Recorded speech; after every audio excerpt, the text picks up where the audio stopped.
రావు గారు మొదటి ప్రశ్న మీకు సంబంధించింది. అసలు మీరు ఎందుకు జనసేనకు రాజీనామా చేశారు? ఎందుకు వదిలేశారు ఆ పార్టీని? చాలా కాలం నుంచి పనిచేస్తున్నారు, చాలా గట్టిగా పనిచేస్తున్నారు, ఒక నిబద్ధతతో పనిచేశారు. నమస్తే సార్. నమస్తే.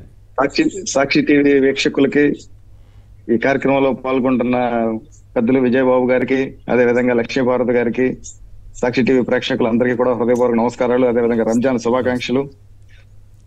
నమస్తే అమ్మా. చాలా నిబద్ధతగా పనిచేసామండి. జనసేన పార్టీ స్థాపించిన దగ్గర నుంచి కూడా మేము జనసేన పార్టీలో 2014 నుంచి పనిచేసాం. దశాబ్ద కాలం పనిచేసాం. 2019లో జనసేన పార్టీ తరఫున ఎమ్మెల్యే అభ్యర్థిగా పోటీ చేశాం. అప్పటి నుంచి కూడా 5 సంవత్సరాలు ప్రధాన ప్రతిపక్ష పాత్ర కైకలూరు నియోజకవర్గంలో పోషించాం. ఎందుకంటే తెలుగుదేశం పార్టీ ఇన్ఛార్జ్ కూడా ఈ లోకల్లో అన్ని పార్టీల కండవాలు నావే అని చెప్పుకుంటున్న కామినేని శ్రీనివాస్ ఇక్కడ ఎవరిని కూడా ఎదగనివ్వడం అనే ఉద్దేశంతో చాలా కుయుక్తులు జరుగుతూ ఉంటాయి. ఇదంతా కూడా చంద్రబాబు నాయుడు గారి కుటుంబ వ్యక్తి కింద వాళ్ళ స్వార్థ పరులు, వాళ్ళకి అనుకూలంగా ఉన్న వాళ్ళని వేరే వేరే పార్టీల్లోకి పంపించి వేరే పార్టీలో కూడా తన వ్యక్తులను మెయింటైన్ చేస్తూ తన సొంత పార్టీలో నికాల్సైన కార్యకర్తలు కూడా మోసం చేస్తారని చెప్పేసి గమనించి జయమల వెంకటరమణ గారు ముందుగానే కళ్ళు తెరిచి ఆ రోజు వైసీపీలోకి వెళ్ళిపోయారు. అవును. ప్రధాన ప్రతిపక్ష పాత్ర ఆ రోజు నుంచి కూడా మేము పోషించి కైకలూరు నియోజకవర్గంలో జనసేన పార్టీని చాలా బలోపేతం చేశాం. ఈ రోజున ప్రతిపక్ష స్థానంలో జనసేన పార్టీ మాత్రం కైకలూరు నియోజకవర్గంలో ఉంది. బీజేపీ అయితే గత ఎన్నికల్లో కామినేని శ్రీనివాస్ అదే ఆఖరి ఎలక్షన్ అని చెప్పేసి ఆయన 2014లోనే చెప్పడం జరిగింది. 2019లో పోటీకి దూరంగా ఉండి బీజేపీ పార్టీ కూడా ఎన్నికల్లో పోటీ చేసినప్పటికీ ఆయన పోటీ చేయలేదు. అయినా కూడా కోవర్ట్ లాగా ఆయన తెలుగుదేశం పార్టీకి ఆ రోజున సహకరించారు. అటువంటి కోవర్ట్కి ఈ రోజున ఉమ్మడి కూటమి, మహాకూటమి అని చెప్పేసి ఒక కమ్మనైన కూటమి కలవడానికే నేనే కారణం అని చెప్తున్నారు కదా పవన్ కళ్యాణ్. ఆయన కలిపితేనే కదా ఆ కూటమి వచ్చింది, ఆయన ఇస్తేనే కదా ఇప్పుడు బీజేపీ వచ్చింది అక్కడికి. మళ్ళీ అదే ఆయన ఇస్తారంటే అదే ఆ కూటమి ఒక కమ్మనైన కూటమి. ఒక బీజేపీలో కూడా తెలుగుదేశం పార్టీ శాసిస్తుంది, జనసేన పార్టీని కూడా తెలుగుదేశం పార్టీ శాసిస్తుంది, తెలుగుదేశం పార్టీని ఎలాగో తెలుగుదేశం పార్టీ శాసిస్తుంది. 3 పార్టీలు చంద్రబాబు నాయుడు గారే శాసిస్తున్నప్పుడు ఆంధ్రప్రదేశ్ రాష్ట్రంలో ఇంకా 3 పార్టీలు ఎందుకు, కూటమి ఎందుకు? ఈ పార్టీలు కూడా తెలుగుదేశం పార్టీలో విలీనం చేసేస్తాయి. జనసేనను కూడా చంద్రబాబు ఆయన చీఫ్, పవన్ కళ్యాణ్ కదా. అలా జనసేన పార్టీలో నిర్ణయాలు కూడా చంద్రబాబు నాయుడు గారు తీసుకుంటారు. ఎందుకంటే ఉమ్మడి కృష్ణా జిల్లాలో మొత్తం మాకు 16 నియోజకవర్గాలు ఉన్నాయి. 16 నియోజకవర్గాల్లో నియోజకవర్గానికి ఒక్కొక్కరు వేసుకున్న 16 మంది జనసేన పార్టీ తరఫున టికెట్లు ఆశించిన వారు ఉంటారు. కొన్ని నియోజకవర్గాల్లో 2-3 కూడా ఆశించి పనిచేసిన వారు ఉంటారు. కానీ 16 నియోజకవర్గాల్లో ఉమ్మడి కృష్ణా జిల్లాలో ఒకటే సీటు, అవనగడ్డ సీటు ఈ రోజున జనసేన పార్టీ కేటాయించి, అది కూడా జనసేన పార్టీలో నాయకులు లేనట్టుగా తెలుగుదేశం పార్టీ నాయకులకి జనసేన ఖండం వేసి సీట్ ఇస్తే అది ఇంకా జనసేన సీట్ అవుతుందా? ఆ మాత్రం దానికి జనసేన పార్టీ సీట్ తీసుకోవడం ఎందుకు? దాన్ని తెలుగుదేశం పార్టీ కింద సైకిల్ గుర్తు మీద పోటీ చేయించవచ్చు కదా. మాకు ఇంతమంది కష్టపడిన వాళ్ళకి సీట్లు లేవనే విషయాన్ని కూడా పవన్ కళ్యాణ్ గారు ఈ రోజున మమ్మల్ని పిలిచి, మా అధ్యక్షుడు పిలిచి మాట్లాడతారేమో అని కూడా మేము ఎదురు చూసాం. ఆత్మీయ సమావేశాలు పెట్టుకుని జనసేన పార్టీకి సీట్ కేటాయించాలని చెప్పి మేము పోరాటాలు చేశాం. అయినా మార్చకపోగా మమ్మల్ని పిలిచి కూడా మాట్లాడలేదు. మీరు కంటెస్ట్ చేశారు కదా, కనీసం మీకు ఆ గుర్తింపు, గౌరవం కూడా లేదా? గత ఎన్నికల్లో కంటెస్ట్ చేశారు ఇక్కడ నుంచి. గత ఎన్నికల్లో కంటెస్ట్ చేసాం, ఇన్ఛార్జ్ గా ఉన్నాం, కష్టపడుతున్నాం. నియోజకవర్గంలో ప్రతి కార్యక్రమం మాట్లాడారా? పొత్తులో భాగంగా, పొత్తు ధర్మంలో భాగంగా మనం ఈ సీట్ ని బీజేపీకి ఇస్తున్నాము, లేకపోతే మన జిల్లాలో ఈ అవనిగడ్డ ఇటు టీడీపీ నాయకుడు వచ్చి అక్కడ రాజీనామా చేసి ఇక్కడ జాయిన్ అయ్యి తీసుకుంటున్నారు, ఇదంతా పొత్తులో భాగంగా తప్పట్లేదు, ఏమన్నా మీతో మాట్లాడారా? అది కూడా లేదా? అసలు అది ఎవరితో కూడా మాట్లాడడం లేదండి. సీట్లన్నీ అనౌన్స్ చేయడమే తప్ప నాతోనే కాదు, రాష్ట్ర వ్యాప్తంగా 175 నియోజకవర్గాల్లో కూడా ఈ 21 నియోజకవర్గాల్లో జనసేన పార్టీ పోటీ చేస్తుందని పేరు, కానీ అందులో జనసేన పార్టీలో గతంలో పోటీ చేసిన వాళ్ళు కానీ జనసేన పార్టీలో ఉన్న వాళ్ళకి సీట్లు ఇచ్చింది మాత్రం కేవలం 8 మాత్రమే. ఆ 8లో కూడా ఆ 2 సీట్లు మళ్ళీ పవన్ కళ్యాణ్ గారి, నాదెండ్ల మనోహర్ గారి, వాళ్ళిద్దరికి కూడా తీసేస్తే జనసేన పార్టీ తరఫున కష్టపడిన వాళ్ళకి రాష్ట్ర వ్యాప్తంగా సీట్లు వచ్చింది 6గురికి మాత్రమే. మిగిలినవన్నీ తెలుగుదేశం వాళ్ళకి, అదేవిధంగా వైసీపీలో సీట్లు రాక వచ్చిన వాళ్ళకి కూడా కొంతమంది ఉన్నారు. అంతే తప్ప జనసేన జెండా మోసిన వాళ్ళకి జనసేనలో మాత్రం టికెట్లు రావు. అదే వేరే నేతలకు ఇవ్వాలి అంతేనా?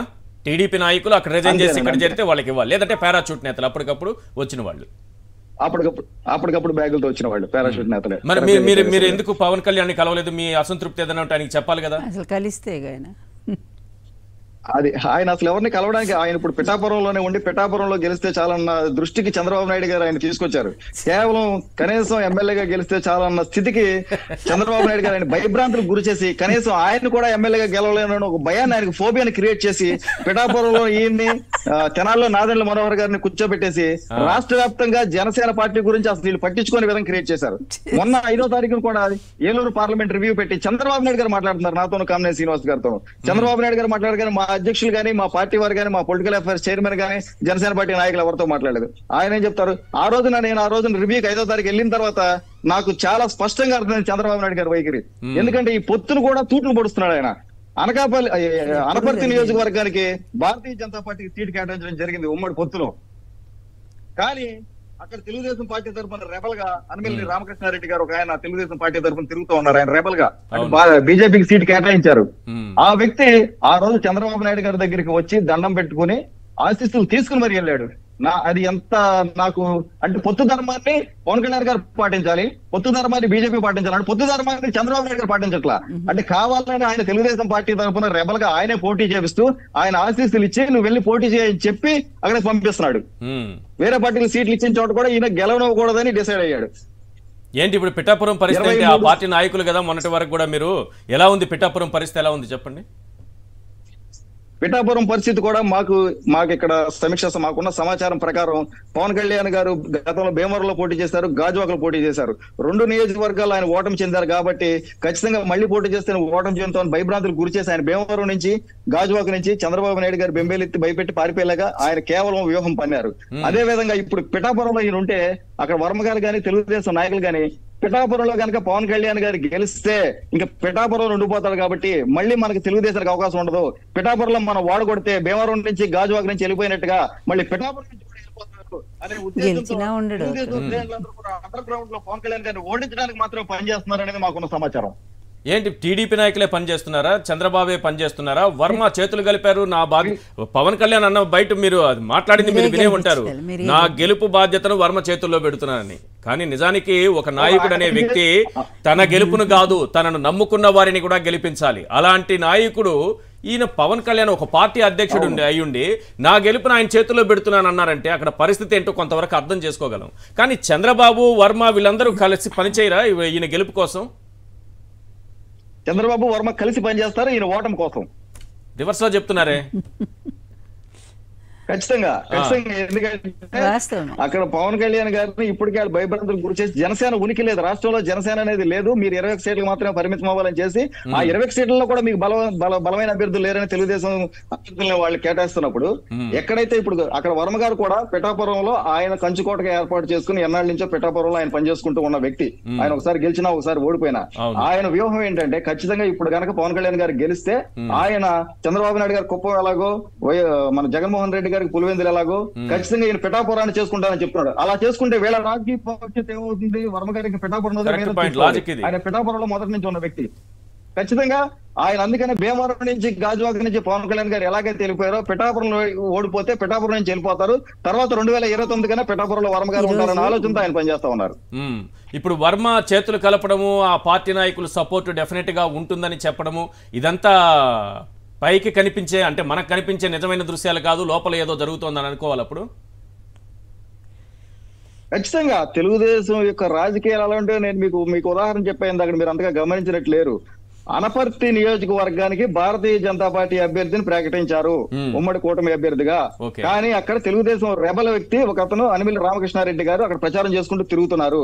ఆయన మొన్న 5వ తారీఖు గోపాలపురంలో నారా చంద్రబాబు నాయుడు రివ్యూ మీటింగ్ లో వచ్చి చంద్రబాబు నాయుడు గారిని కలిసి దండం పెట్టి ఆశీస్సులు తీసుకుని వెళ్ళాడు నా కళ్ళ ముందే. స్వయానాది నా కళ్ళతో నేను చూశాను. కాబట్టి ఇలాంటి వ్యక్తులతో ఇలాంటి కూటమిలో మనం ఇంకా ఎమలేమనే ఉద్దేశంతో నేను నిర్ణయం తీసుకుని కూటమి నుంచి ఇంకా జనసేన పార్టీకి భవిష్యత్తు లేదు, ఈ జనసేన పార్టీని తీసుకెళ్లి చంద్రబాబు నాయుడు చేతుల్లో పెట్టాడు, ఆయన ముంచడానికి రెడీగా ఉన్నాడు. జనసేన పార్టీకి పవన్ కళ్యాణ్ గారికి భవిష్యత్తు లేనప్పుడు మనకి ఇంకా భవిష్యత్తు ఎలా ఉంటుందనే నిర్ణయంతో నేను రాజీనామా చేయడం జరిగింది. మీరే కదా సార్, ఏంటి ఇంతమంది వరుస పెట్టి రాజీనామా చేస్తున్నారు? పోతిన మహేష్ గారు చేశారు, శేషకుమార్ గారు పిఠాపురం నుంచి చేశారు, తర్వాత కాకినాడ నుంచి సరోజ మాజీ మేయర్ సరోజ గారు చేశారు, తర్వాత రాజాబాబు గారు చేశారు. ఒకరిద్దరు కాదు, వరుస పెట్టి రాజీనామాలు జరుగుతూనే ఉన్నాయి. అసలు నిజమైన జనసేన ఉంటుందా ఈ ఎన్నికలు సమీపించే కొద్దో, లేకపోతే ఎన్నికలు అయిపోయే లోపు నిజమైన జనసేన ఉంటుందా, టీడీపీ జనసేన ఉంటుందా? నిజం అసలు నిజమైన జనసేన లేదు. నిజమైన జనసేన నాయకులు, నిజమైన జన సైనికులు, పవన్ కళ్యాణ్ గారి కోసం, జనసేన పార్టీ కోసం నిబద్ధతగా పనిచేసిన వారు అందరూ కూడా ఈ రోజున కళ్ళు తెరుచుకుని జనసేన పార్టీ యొక్క ఉనికి లేదు, ఇది తెలుగుదేశం పార్టీ దీన్ని నడిపిస్తుందని తెలుసుకుని నిజమైన జనసేన నాయకులు మాత్రం ఈ రోజున జనసేన నుంచి వీడిపోయారు. ఎవరైతే తెలుగుదేశం కోసం పనిచేయడానికి రెడీ అయిన జనసేన వాళ్ళు ఉన్నారో వాళ్ళు మాత్రం ఉన్నారు. తెలుగుదేశం కోవట్లు మాత్రం ఈ రోజు జనసేనలో ఉన్నారు. నిజమైన జనసేన నాయకులందరూ కూడా ఈ జనసేన యొక్క వాస్తవ పరిస్థితిని తెలుసుకుని జనసేనకు భవిష్యత్తు లేదు, పవన్ కళ్యాణ్ గారి భవిష్యత్తు లేదు, ఇంకా మనకేం భవిష్యత్తు ఉంటుందని పవన్ కళ్యాణ్ గారి మీద జాలితో కూడా చాలా మంది బయటకు వచ్చేసారు. కాదు సార్, పార్టీలో నెంబర్ 2 నాదెండ్ల మనోహర్ ఉన్నారు కదా, కనీసం ఆయనైనా చెప్పుకుని మీ అసంతృప్తి ఏమైనా ఉంటే అది చెప్పారా లేదా? ఆయనైనా రియాక్ట్ అయ్యారా లేదా? దేన్ని కూడా సరిగ్గా అసలు సమాధానం ఇప్పుడు ఒకటిసారి ఇప్పుడు ఇంత కష్టపడిన వారు ఉన్నారు, నియోజకవర్గ ఇన్ఛార్జీలు ఉన్నారు, పోయినసారి పోటీ చేసిన వారు ఉన్నారు. సీటు వేరే వాళ్ళకి ఇచ్చేస్తున్నప్పుడు ముందుగానే చెప్పాలి. ఆ చెప్పడం లేదు, అసలు పిలిచి మాట్లాడడం లేదు. తర్వాత అనౌన్స్ చేసిన తర్వాత అసంతృప్తితో ఉన్నప్పుడు వాళ్ళే పిలిచి మాట్లాడాలి, ఆ పిలిచి మాట్లాడడం లేదు. మనం వెళ్ళి మాట్లాడిన తర్వాత ఎవరైనా మాట్లాడడానికి ప్రయత్నం చేసినప్పుడు కూడా చేస్తుంటే మీరు ఈసారి రాష్ట్ర ప్రయోజనాల కోసం ఈ నిర్ణయాన్ని తప్పదు, రాష్ట్ర ప్రయోజనాల కోసం మనందరూ రాష్ట్ర ప్రయోజనాల కోసం రాష్ట్రంలో జనసేన పార్టీ నాయకులందరూ త్యాగాలు చేయాలి, వీళ్ళు మాత్రం త్యాగాలు చేయరు. రైట్, లక్ష్మీపార్వతి గారు ఇటు చూస్తే మాట్లాడితే రాష్ట్ర ప్రయోజనాలు అని చెప్పేసి ఒకటే ట్యాగ్ లైన్. ఇంకా ఏదైనా మాట్లాడితే రాష్ట్ర ప్రయోజనాలు, గట్టిగా మాట్లాడితే మళ్ళీ కోవట్లను కూడా అంటారు, కోవట్లను కూడా అంటారు. గట్టిగా మాట్లాడితే ప్రశ్నించకూడదు, ఎవరి ఈ పొత్తుల విషయం ఎవరు లేవనెత్తకూడదు, ప్రశ్నించకూడదు అంటే మీరంతా కూడా కోవట్లే. ఇలా నాయకుడు ఏ నాయకుడైనా తన పార్టీ వాళ్ళని ఆ విధంగా కించపరుస్తూ మాట్లాడతారా? మాట్లాడితే కోవట్టు, మళ్ళీ మీరు ఉంటే ఉండండి, వెళ్తే వెళ్ళిపోండి. ఇంకా ప్రశ్నించకూడదు. మనం ఎందుకు తక్కువ సీట్లు తీసుకున్నాం ప్రశ్నించకూడదు. పోయిన ఎలక్షన్ లో 2019 జనసేన పార్టీ వాళ్ళందరూ మనం బలంగా తెలుగుదేశం పార్టీని 23 సీట్లకు పరిమితం చేస్తామని చెప్పి గొప్పగా చెప్పుకున్నారు. ఈ రోజు కనీసం 23 సీట్లు కూడా తీసుకోకుండా జనసేన పార్టీ కేవలం 21 సీట్లే తీసుకుంది.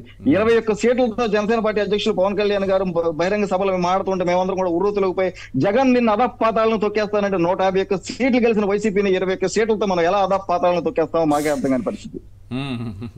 ఏంటి ఆ స్టేట్మెంట్లు ఏంటి, ఆయన ప్రసంగాలు ఏంటి, ఆయన స్పీచ్ ఏంటి, అలా ఊగిపోతుంటారు కదా, ఏంటి అసలు అలా మాట్లాడచ్చా పబ్లిక్ మీటింగ్ లో ఒక ముఖ్యమంత్రిని ఉద్దేశించి? అదే కాదు, అధపాతాళానికి తొక్కేస్తానంటారు, నువ్వెంత నీ బ్రతికెంత అని అంటారు, ఆ తర్వాత నువ్వే నా 4వ భార్య రా అని అంటారు. ఏంటి ఆయన భాష గాని, ఆయన తీరు గాని, ఆయన బాడీ లాంగ్వేజ్ గాని, ఈ అధపాతాళానికి తొక్కేయడం తప్పిస్తే రాష్ట్రానికి ఏం చేస్తారో నేను ఒక్క సభలో కూడా ఆయన చెప్పింది ఎప్పుడూ వినలేదు. అధపాతాళానికి ఇది తొక్కడు కదా, అధపాతాళానికి పక్కన చంద్రబాబు నాయుడుతో తొక్కేయించుకునేనా కింద నుండి మళ్ళీ పైకి వచ్చి జగన్ నిన్న అధపాతాళం తొక్కేస్తున్నాడు. పవన్ కళ్యాణ్ గారికి అర్థం కావట్లే ఆ విషయం. పవన్ కళ్యాణ్ గారిని అధపాతాళానికి చంద్రబాబు నాయుడు తొక్కేశాడు ఆల్రెడీ. అధపాతాళంలో నుంచి ఈయన జగన్ అధపాతాళంలో తొక్కేస్తారన్నారు. ప్రజలందరూ పరిస్థితి ఈయనకి అర్థం కావట్లేదు. అధపాతాళంలోకి ఆల్రెడీ జనసేన పార్టీని తొక్కేశారు, పవన్ కళ్యాణ్ గారిని తొక్కేశారు, చంద్రబాబు నాయుడు గారిని తొక్కేశారు ఆల్రెడీ. ఇప్పుడు అధపాతాళం నుంచే ఈయన అరుస్తున్నారా? అధపాతాళం నుంచి అరుస్తున్నారు, అధపాతాళం తొక్కేస్తారు, అధపాతాళంలో తొక్కేశారు జనసేన పవన్ కళ్యాణ్ గారు.